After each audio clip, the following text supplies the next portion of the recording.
जैसे आज के टाइम पे हम यूथ के आगे एक बहुत बड़ा चैलेंज आ गया है कि ये जो एस्ट्रोलॉजी है, जैसे एस्ट्रोलॉजी तो वैसे बहुत पुरानी है, लेकिन जैसे जैसे ये नई नई ऐप्स आई हैं उन्होंने हमें अपने ऐड से इतना ज़्यादा बम्बार्ड कर दिया है कि हम लोग परेशान हो गए हैं। इवन जो ऊपर से साइंस है उसने हमारे माइंड में जो पहले से एक लॉजिकल रीज़न डाल रखा है कि एस्ट्रोलॉजी वगैरह ये सब चीज़ें अंधविश्वास हैं। तो इस वजह से हमारे जो बहुत सारे डाउट्स हैं वो आज हम इस पॉडकास्ट में क्लियर करने वाले हैं एंड बहुत ही डीप डाउन जाने वाले हैं कि कैसे एस्ट्रोलॉजी आपकी हेल्प कर सकती है, क्या इसके प्रोज एंड कॉन्स हैं, कैसे इसका ओरिजिन हुआ and a lot of more. And we are so happy and we are so glad कि आज हमारे पहले ही पॉडकास्ट के अंदर हमारे साथ मिस संपदा जी जुड़ी हुई हैं। तो हेलो एवरीवन, माय सेल्फ संपदा वर्मा। मैं फ़िलहाल 21 साल की हूँ और एस्ट्रोलॉजी से मेरा बैकग्राउंड कुछ इस तरह है कि मुझे बचपन से एस्ट्रोलॉजी का बहुत ज़्यादा क्रेज़ था। इस फील्ड में ही बहुत ज़्यादा क्रेज़ है, लेकिन कोई सिखाने वाला नहीं था। मैंने काफ़ी अपना टाइम वेस्ट करा कुछ ऐप्स पे सीखने के लिए, यूट्यूब्स पे सीखने के लिए, लेकिन बाद में मुझे कोई ऐसे अच्छे सीनियर मिले जो कि मेरे ब्लड रिलेशन में लगते हैं। उन्होंने मुझे सिखाया और आज मैं आपके सामने यहाँ पे हूँ। ऐसा नहीं है कि मैं एक एस्ट्रोलॉजर बन चुकी हूँ, लेकिन मैं हमेशा शायद यही बोलूँगी कि मैं एक बिगिनर हूँ और इन फ्यूचर भी एक बिगिनर ही रहने वाली। ओके, तो एक काम करते हैं, सबसे पहले हमारी जो ऑडियंस है जो उनको सबसे पहले चीज़ जाननी चाहिए कि एक्चुअल में ये जो एस्ट्रोलॉजी है इसकी हिस्ट्री क्या है, क्योंकि जब से अभी कुछ ऐप्स जो आए हैं, ठीक है, ऑनलाइन, तो तब से इंडिया की यूथ इसकी तरफ ज़्यादा अट्रैक्ट हुई है। लेकिन जो ऑलरेडी बहुत सालों से ऑफलाइन जो एस्ट्रोलॉजी चल रही है, इसके बारे में आप हिस्ट्री की थोड़ी क्लेरिफाई करिए। एस्ट्रोलॉजी की हिस्ट्री की अगर हम बात करें तो ब्रह्मदेव को हम सब लोग जानते हैं कि ब्रह्मदेव इस सृष्टि के रचयिता हैं। ऐसा माना जाता है हमारी पुराणों में कि ब्रह्मदेव ने सप्त ऋषियों को अपॉइंट किया था इस सृष्टि के निर्माण के लिए। उनमें से एक ऋषि थे जिनका नाम था भृगु मुनि। भृगु मुनि जी ने एक किताब लिखी पूरे यूनिवर्स को पढ़ के कि कैसे ये तारे और ये प्लैनेट्स काम करते हैं। उस किताब का नाम था भृगु संहिता। भृगु संहिता के बाद ये इसका साफ बोलूँ तो कोई एविडेंस नहीं है, लेकिन जब इंडस वैली सिविलाइजेशन आई हमारे वेदों से जस्ट पहले 1200 BCE में एक और हमारे आचार्य आए, आचार्य लगद। उन्होंने भी एक किताब लिखी जिसके बाद से थोड़ा सा एस्ट्रोलॉजी और ज़्यादा डिस्कवर होने लगी, लोगों को इंटरेस्ट आने लगा। और आज के टाइम पे आप अगर किसी भी एस्ट्रोलॉजर से पूछेंगे कि फर्स्ट बुक क्या थी, तो वो कभी भी आपको ये सब नहीं बताने वाले हैं। वो सबसे पहली चीज़ बताएंगे कि पहली किताब थी बृहत्पराशर होरा शास्त्र। ये किताब आज भी यूपी में पाई जाती है, इसको सहेज के रखा गया है। इस किताब में जो इसके जो पराशर जी थे आचार्य, उन्होंने सारे प्लैनेट्स को पढ़ा और सारे प्लैनेट्स पढ़ने के बाद उन्होंने 27 कॉन्स्टलेशन, 7 प्लैनेट्स और जितने भी नक्षत्र वगैरह हैं सबके बारे में इंफॉर्मेशंस दी। लाइक आपने बिल्कुल सही कहा कि ये जो हिस्ट्री है बहुत पुरानी है, लेकिन मेरा एक यहाँ पे एक चीज़ सवाल है। जैसे आपने कहा ग्रह के बारे में, फॉर एग्जांपल अगर मैं किसी एस्ट्रोलॉजर के पास जाता हूँ, ठीक है, तो सबसे पहले जो है मेरे आगे एक ही चीज़ कहता है कि तुम्हारा शनि भारी है, तुम्हारा ये ग्रह इस ग्रह में जगह पे नहीं है, ये ग्रह अपनी जगह नहीं है। तो ये ग्रह का क्या कॉन्सेप्ट है? ग्रहों की बात करें तो पहले के टाइम पे टेक्नोलॉजी नहीं थी हमारे पूर्वजों के पास, तो वो कैसे ग्रहों का पता लगाते थे कि यहीं से बैठ के वो स्टार्स को नोटिस करते थे, स्टार्स को एनालिसिस करते थे उनका और देखते थे। उन्होंने 2 तरीके के स्टार्स डिस्ट्रीब्यूट करे, एक जो कि फिक्स्ड है और दूसरे जो कि मूवेबल है। जो मूवेबल है उनका नाम ग्रह रखा गया। और 1200 BCE से ही ये चीज़ बताई जा रही है कि अर्थ को अगर हम हटा रहे हैं तो हमारे 7 प्लैनेट्स तभी से काउंट होना शुरू हो गए थे, जैसा कि सूर्य, चंद्रमा, बुध, मंगल, गुरु, शनि और शुक्र। ये 7 प्लैनेट हैं जिनको हम शुरू से हमारे पूर्वज पढ़ते आ रहे हैं। फिर बात आती है राहु और केतु की। राहु केतु अगर हम हमारे विष्णु पुराण में पढ़ेंगे तो हम सबने समुद्र मंथन के बारे में पढ़ा है कि कैसे राक्षसों और देवताओं के बीच में लड़ाई हो रही थी अमृत पीने के लिए, और विष्णु जी उनकी सलाह कराने के लिए मोहिनी का रूप रख के आई थी। तब मोहिनी ने कहा था सारे देवताओं से कि आप एक लाइन में बैठे, और एक राक्षस देखने के लिए उस लाइन में बैठ गया था। और विष्णु जी को जब ये बात सूर्य और चंद्रमा ने बताई तो उस राक्षस का उन्होंने सर दर्द से अलग कर दिया। मतलब सूर्य और चंद्रमा ने ये बात बताई थी विष्णु जी को कि राहु केतु वहाँ बैठा हुआ है। एग्जैक्टली, सूर्य और चंद्रमा ने ही शिकायत लगाई थी विष्णु जी को। तब से जब उन्होंने उनका सर काटा तो जो ऊपर का हेड था वो राहु कहलाया और जो नीचे का हेड था वो केतु कहलाया। इसीलिए राहु सिर्फ हेड का काम करता है, वो सारे गलत गलत काम कराता है, उसके पास बॉडी नहीं है। लेकिन केतु जिसके पास हेड नहीं है, आंखें नहीं है, कान नहीं है, मतलब वो सब चीज़ें एक्सपीरियंस करता है जो हम डेली रोज़ में नहीं कर सकते। वो स्पिरिचुअलिटी में ज़्यादा इंसान को लीन करवाता है। तो ये 9 प्लैनेट्स के बारे में काफ़ी टाइम से हमारे जब से ज्योतिष शास्त्र शुरू हुआ है तब से बताया जाता है। एंड आई थिंक इसी वजह से ये जो राहु, केतु और सूर्य, चंद्रमा, इन 4 प्लैनेट्स के ऊपर ज़्यादा इन्फोर्स किया जाता है। बिकॉज जब से ये उन्होंने अभी समुद्र मंथन वाला मैंने आपको स्टोरी सुनाया, तो तभी से राहु सूर्य का दुश्मन हो गया और केतु चंद्रमा का दुश्मन हो गया। ये जब भी किसी भाव में बैठते हैं तो विनाश करते हैं आदमी का। सो अब एक काम करते हैं, हम थोड़ा और डीप डाउन जाते हैं कि कैसे ये जो साइंस है, जो हमारे जेनजी के माइंड में एक कहते हो कि एक हुक डाला गया है कि ये अंधविश्वास है, और कैसे ये जो एस्ट्रोलॉजी के आजकल कुछ ऐप्स आ गई हैं वो सच में क्या कोई स्कैम कर रही हैं, और अगर कोई इनसे स्कैम करती है तो हम कैसे आइडेंटिफाई करें कि वो एक स्कैम है। अगर मैं अपना जेन्युइन एक्सपीरियंस शेयर करना चाहूँ इस टॉपिक पे, तो खुद इस फील्ड में आने से पहले, जैसा कि मैंने बताया, मुझे बचपन से बहुत ज़्यादा क्रेज़ है एस्ट्रोलॉजी के लिए, तो मैंने काफ़ी इन्वेस्टमेंट करी है इन ऐप्स पे। शायद आप इमेजिन भी नहीं कर सकते इतना ज़्यादा मैंने पैसा, कह सकते हैं, फूका है। और जो मैं सीखी हूँ इस चीज़ से वो ये कि जो एस्ट्रोलॉजर्स हैं ये ढूंढते हैं कि घायल कौन सा है। घायल आदमी को चील, तो जब घायल दिख जाएगा तो चील तो उस पर अटैक करेगी ही। तो ऐसा ही एस्ट्रोलॉजर्स का है, जब उन्हें दिखता है ना कि आप ज़्यादा डेस्परेट हो तो वो आपकी बातों में बातें मिलाने लग जाते हैं। वो आपकी हर बात में हाँ बोलेंगे, आपकी हर बात के साथ वो अपनी राय देंगे कि हाँ आप जो चाह रहे हो वो होने वाला, ताकि आप और ज़्यादा उनके साथ इन्वेस्टमेंट दो, उनको पैसा प्रोवाइड करो और वो उतना ही आपको स्कैम करते चलें आपके। मतलब जो स्कैमर्स होते हैं वो आपकी हाँ में हाँ मिलाते हैं।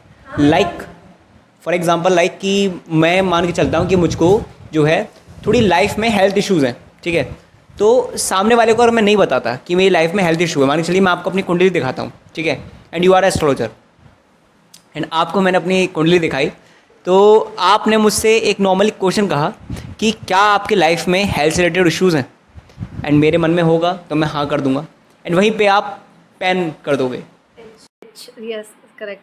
वो सटीक क्वेश्चन जब सामने वाला अपनी इन्फॉर्मेशन देता है ना, तो एस्ट्रोलॉजर्स उसी पे ही बढ़ा चढ़ा के कुछ ना कुछ थोड़ा मक्खन ऐड ऑन कर देते हैं उसमें कि, लेकिन आप एस्ट्रोलॉजी को स्कैम नहीं बोल सकते इसके तरीके से।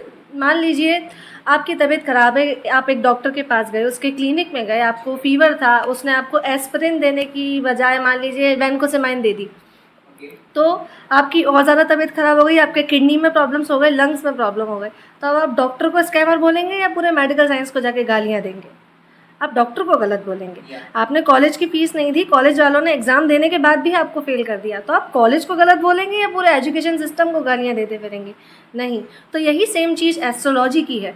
आपकी किस्मत है कि आप किसके पास जाके, किसके दरवाजे पे जाके आपने टक टक टक टक करी, किसके दरवाजे पे आपने नॉक करा। अगर आप सही दरवाजे पे पहुंच गई तो आपको राइट गाइडेंस मिलनी ही है। क्योंकि मैं भी, मेरा एक्सपीरियंस रहा है, बहुत सारे, मिनिमम भी अगर मैं बताऊँ ना तो 60+ या 70-80 ही मान लो, इतने एस्ट्रोलॉजर से मेरी डेली रोज़ बात अब भी होती है। अब भी होती है। और मैं उन्हीं के ऐप्स के थ्रू मैं बहुत इन्वेस्टमेंट करती हूँ। मैं अब भी बैठ के जितना मैं इससे कमा रही हूँ ना, उससे ज़्यादा मैं इन्वेस्ट करती हूँ। अब भी ऐप्स मैं उन्हें टेस्ट करती हूँ, सीखती हूँ। अब भी मेरे को, क्योंकि मुझे सीखना बहुत पसंद है, मैं अपने सीनियर से जितना सीखती हूँ उतना इन लोगों से भी सीखती हूँ। मुझे ये चीज़ मैंने नोटिस करी है कि जब आदमी घायल होता है तो वो चील की तरह शिकार करने ज़रूर आते हैं। एंड मेरी ऑडियंस के मान के लो मैं एक बंदा हूँ एंड मैं जाना चाहता हूँ, तो मैं पहले ये बताइए कौन सी जगह प्रेफर करूँ, ऑनलाइन या ऑफलाइन? सबसे पहले आपको ऑफलाइन जाना चाहिए। ऑफलाइन वाला बंदा, पहली बात तो उस पर टाइम लिमिट नहीं है। आप उसको लेके बैठ जाओगे, आप उसके 10 मिनट खाओ, 15 मिनट खाओ, 20 मिनट खाओ, उसको भी इंटरेस्ट आने लगेगा आपके क्वेश्चंस में, आपकी कुंडली में। यही जो है सबसे गलत चीज़ है ऐप्स पे, कि उनके पास टाइम लिमिट है। अगर उनका जो कॉन्सेप्ट है ना, आपको एल्गोरिदम है, आई थिंक एल्गोरिदम है, वो ये है कि 5 मिनट तक आप जो बोलेंगे आप उसमें, वो उसमें हाँ में हाँ मिलाते चले जाते हो। एंड में जब उनको दिखता है ना 3 सेकंड बचे हैं, 4 सेकंड बचे, तो वो ऐसा एक लाइन बोल देते हैं कि आपके दिमाग में क्लिक होता है, दोबारा रिचार्ज। अच्छा, मतलब 5 मिनट का वहाँ पे बेसिक कॉन्सेप्ट है कि 5 मिनट के पहले तो मैंने देखा आई थिंक फ्री ट्रायल देते हैं। ठीक है, फ्री ट्रायल में मतलब सिर्फ आपको ऊपर से पॉलिशिंग करते हैं, बटरिंग करते हैं कि भाई बंदा बोतल में उतर जाए पहले, और कैसे भी करके मतलब एक हुक डाल देते हैं लास्ट में कि हाँ रिचार्ज एक बार बस पैसा डाल दे। फिर उनको आता है हाँ। कैसे फंसाना है। ओके, और जैसे ही उसकी जो दूसरी 5 मिनट खत्म होने वाली है वहाँ पे जाके एक ऐसा हुक डालते हैं कि दूसरी बार फिर रिचार्ज करेंगे। Exactly, that's my point. तो यही चीज़ है इन लोगों का कि इन लोगों को फंसाना बहुत अच्छे से आता है।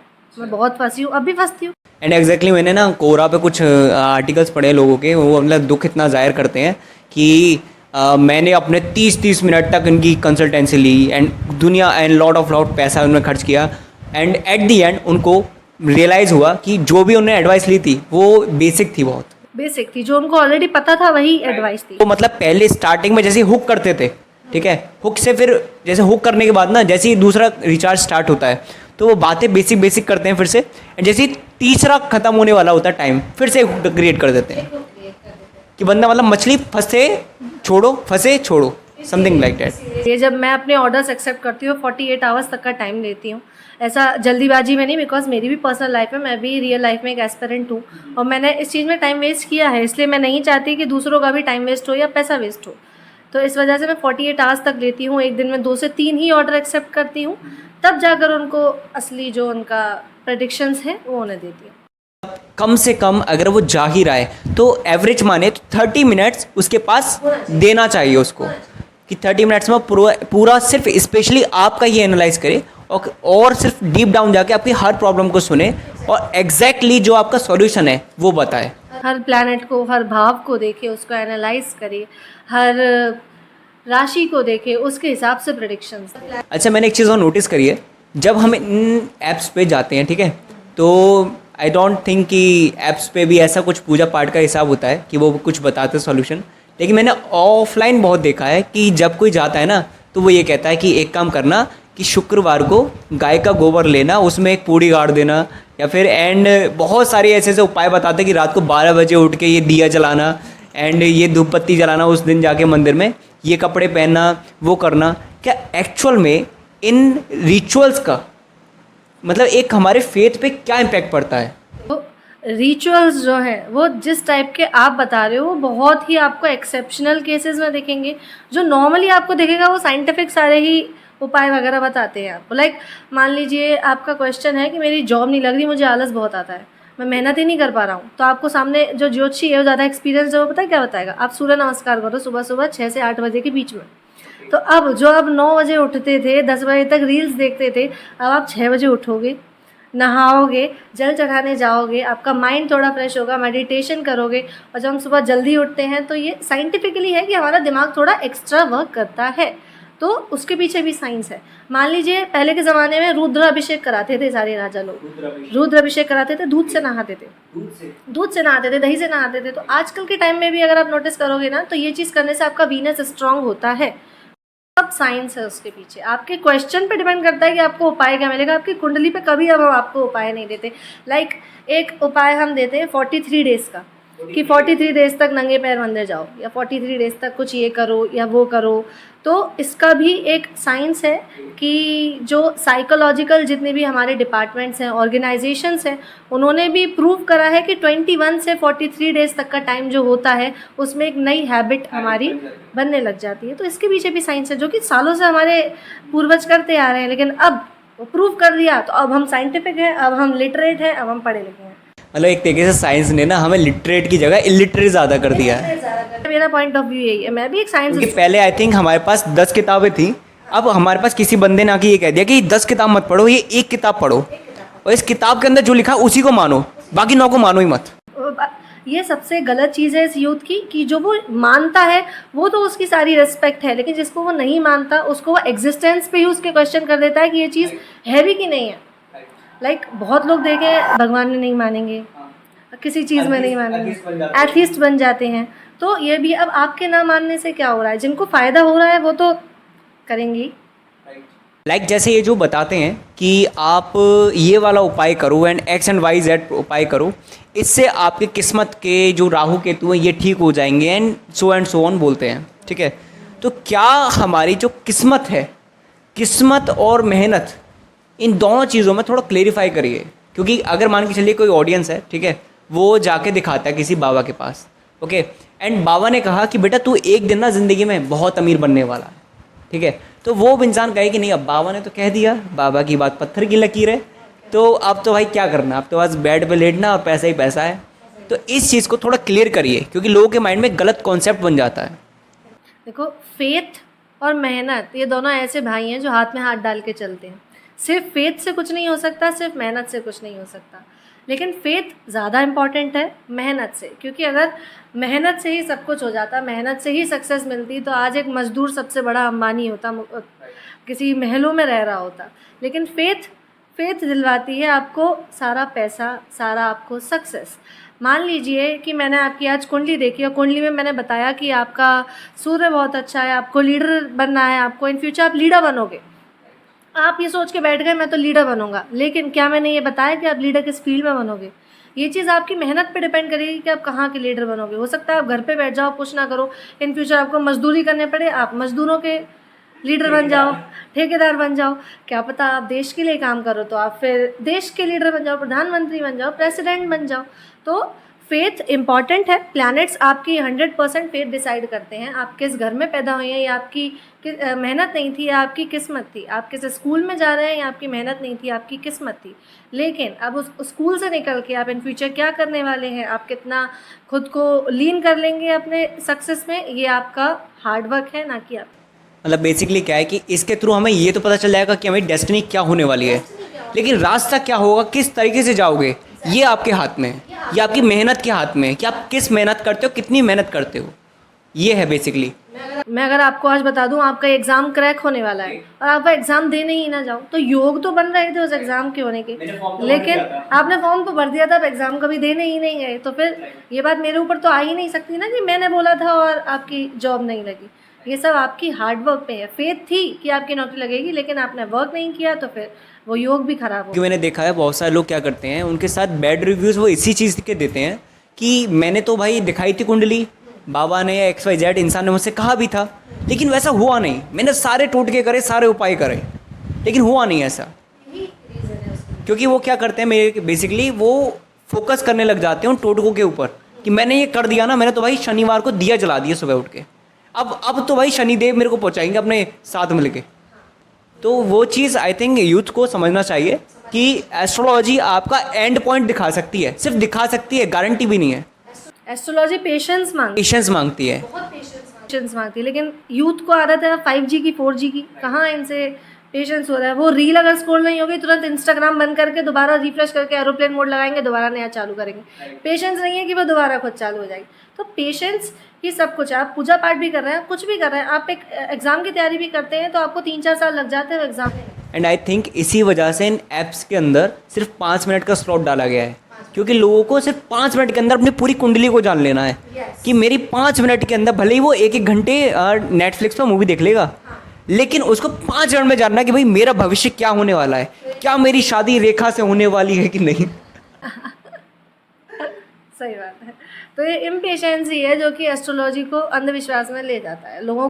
यहाँ पे एक चीज़ और है जो मैं क्लियर करना चाहता हूँ, एक्चुअली मेरे सामने भी बहुत बार हुआ है कि एक वो मतलब मोस्टली जो एस्ट्रोलॉजर्स होते हैं ना, लोग उन पे जाते हैं ना, तो उनका एक डायलॉग फिक्स रहता है जिसको लेके वो बहुत अच्छे से लोगों का काट देते हैं कि बेटा तुम्हें नहीं पता, तुम्हारे पास 7.5 ही चल रहे हैं। 7.5, ओके। तो ये 7.5 का कॉन्सेप्ट क्या है और एक्चुअल में ये कैसे इम्पेक्ट करता है? सबसे पहली चीज़ तो 7.5 के बारे में लोगों को ठीक से पता ही नहीं होता, वो उसका नाम सुन के ही डर जाते हैं। मान लीजिए मैंने कल को आपको बोला आप पे काल सर्प हो गया, आप पे गुरु चांडाली हो गया, 7.5 चलिए, तो आप ऑलरेडी डर जाएंगे। एक ये भी मेन रीज़न है कि लोग एस्ट्रोलॉजी को अंधविश्वास समझते हैं, क्योंकि वो डर जाते हैं। जबकि रियलिटी ये है कि 7.5 हर कुंडली पे आ रही है 7.5 साल के लिए। अभी 7.5 है क्या, जो सैटर्न है वो एक बहुत बड़ा प्लैनेट है, वो मिनिमम 30 ईयर्स लेता है सन का रेवोल्यूशन करने के लिए। उन 30 ईयर्स को जब 12 राशियों में बांटा गया तो 2.5 साल हर राशि के साथ आए, तो मतलब 2.5 साल वो हर राशि में ट्रैवल कर रहा है। अब जैसा मैंने बताया सन बड़ा प्लैनेट है, तो सन जिस राशि में बैठता है ना, मान लीजिए वो एरीज में बैठा है, तो उसकी एक नज़र टॉरस पे रहेगी, एक नज़र उससे पीछे वाली पाइसेस पे रहेगी। ये एक चार्ट होता है सारी राशियों का। तो इस तरीके से 2.5 साल हर ज़ोडिएक पे, हर राशि पे उसका असर होता है। अभी असर आप पे डिपेंड करता है कि वो साढ़े साथी आपके लिए कैसी जाने वाली है। मान लीजिए आपने कुछ बुरे कर्म करे हैं तो वो साढ़े साथी शनिदेव आपको उसी तरीके के फल देंगे। मान लीजिए आप अच्छे कर्म कर रहे हैं साढ़े साथी में तो वो आपको अच्छे फल देंगे। शनि आपको उठा भी सकता है और गिरा भी सकता है, वो महलों में सुलवा सकता है, ज़मीन पे भी ला सकता है। तो इसलिए इससे डरने वाला तो कुछ भी नहीं है। मतलब बेसिकली जितने भी लोग हैं सबकी कुंडली में ये योग आता ही आता है। सबकी कुंडली में ही होगा। और अगर हम अपनी एज की बात करें, मान लीजिए अगर मैं 70 साल या 80 साल जीती हूँ तो मेरी लाइफ में 2 से 3 बार साढ़े साथी लगने वाली है। ओके, मतलब हर किसी की लाइफ में लगते हैं, लेकिन ये कितनी इंटेंसिटी होगी ये डिपेंड करता है हमारे कर्मों के ऊपर, आपके कर्मों के ऊपर। कि जैसे एक तरीके से कि हम एक इंजेक्शन भर रहे हैं, ठीक है, और लगना सबको ही है। अब ये डिपेंड करता है कि तुमने कितना इंजेक्शन भरा है।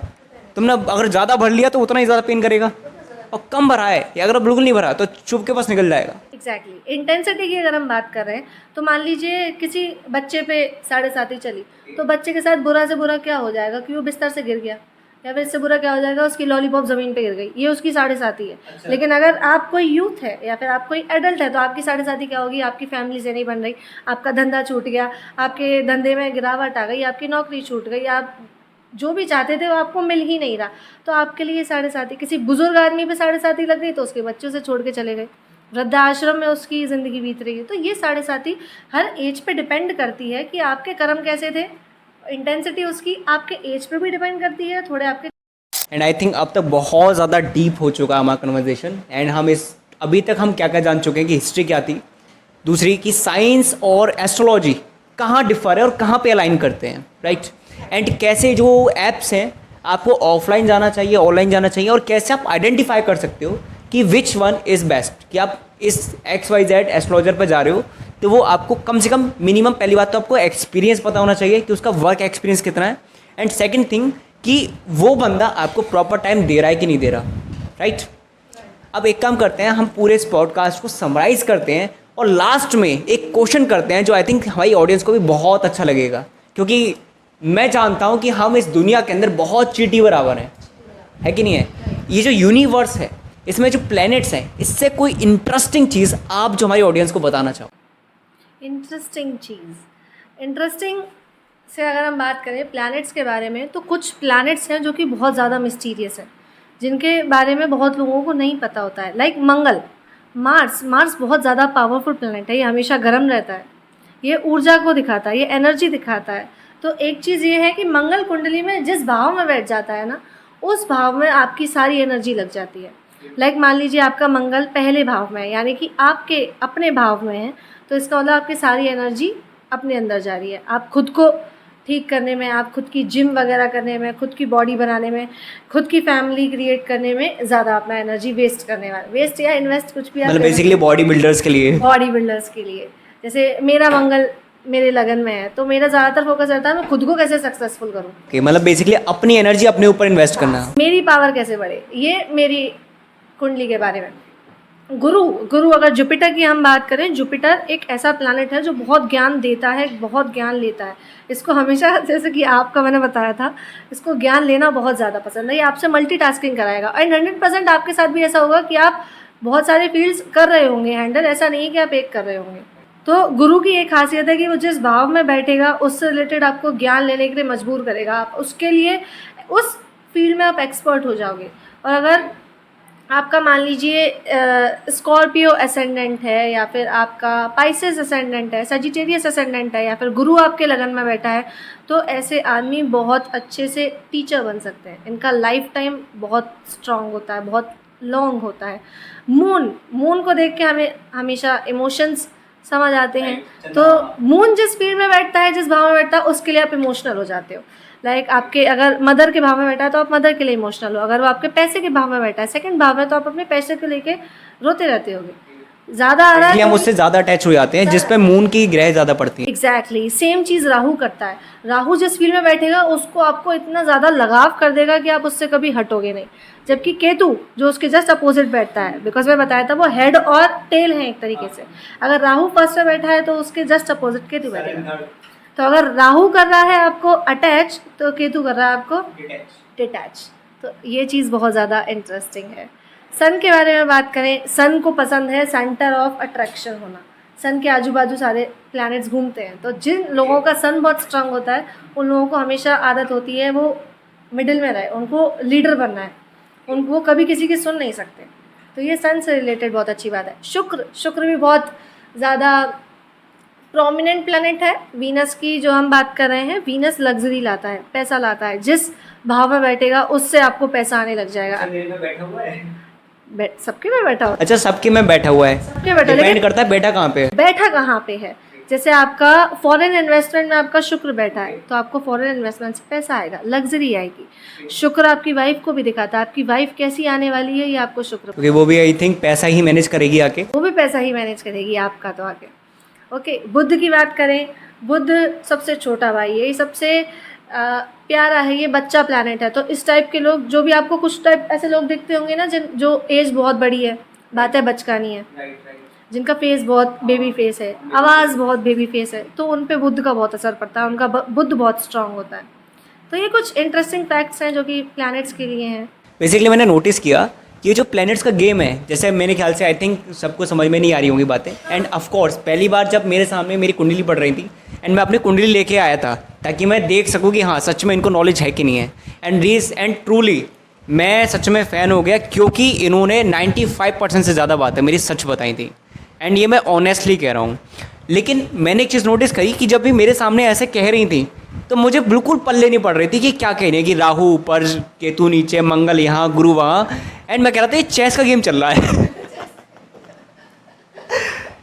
लेकिन हाँ इतना है कि एस्ट्रोलॉजी को जितना हम लोगों ने एक तरीके से डिफेम किया है, या फिर हमने साइंस का लॉजिक लगा के, देखो हर चीज़ है, हवा है, ठीक है, जब तक साइंस ने प्रूव नहीं करा कि हवा में भी वेट होता है तब तक लोगों ने नहीं माना, ठीक है। ऐसे ही अगर कोई इंसान कहे कि बेटा आपके सर में दिमाग है, ठीक है, आपने तो नहीं देखा कि आपके सर में दिमाग है, लेकिन अगर आप कहोगे कि हाँ है, बताओ कहाँ है, पॉइंट है।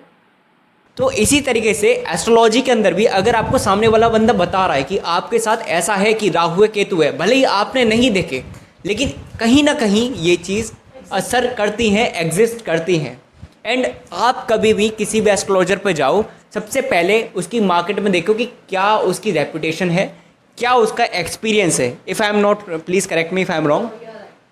एंड सबसे मेन चीज़ कि वो आपको टाइम कितना दे रहा है। तो इसी के साथ हम पॉडकास्ट ख़त्म करते हैं। Thank you so much ma'am, आपने हमें इतना सारा टाइम दिया, इतनी सारी इन्फॉर्मेशन दी। एंड अगर आप मैम से डायरेक्टली कांटेक्ट करना चाहते हो, मैं यहाँ पे इंस्टाग्राम की प्रोफाइल शेयर कर देता हूँ, आप जाके डायरेक्टली अपने मन के जो भी डाउट्स हैं वो पूछ सकते हो मैम से जाके। And thank you so much ma'am, and very very nice to meet you.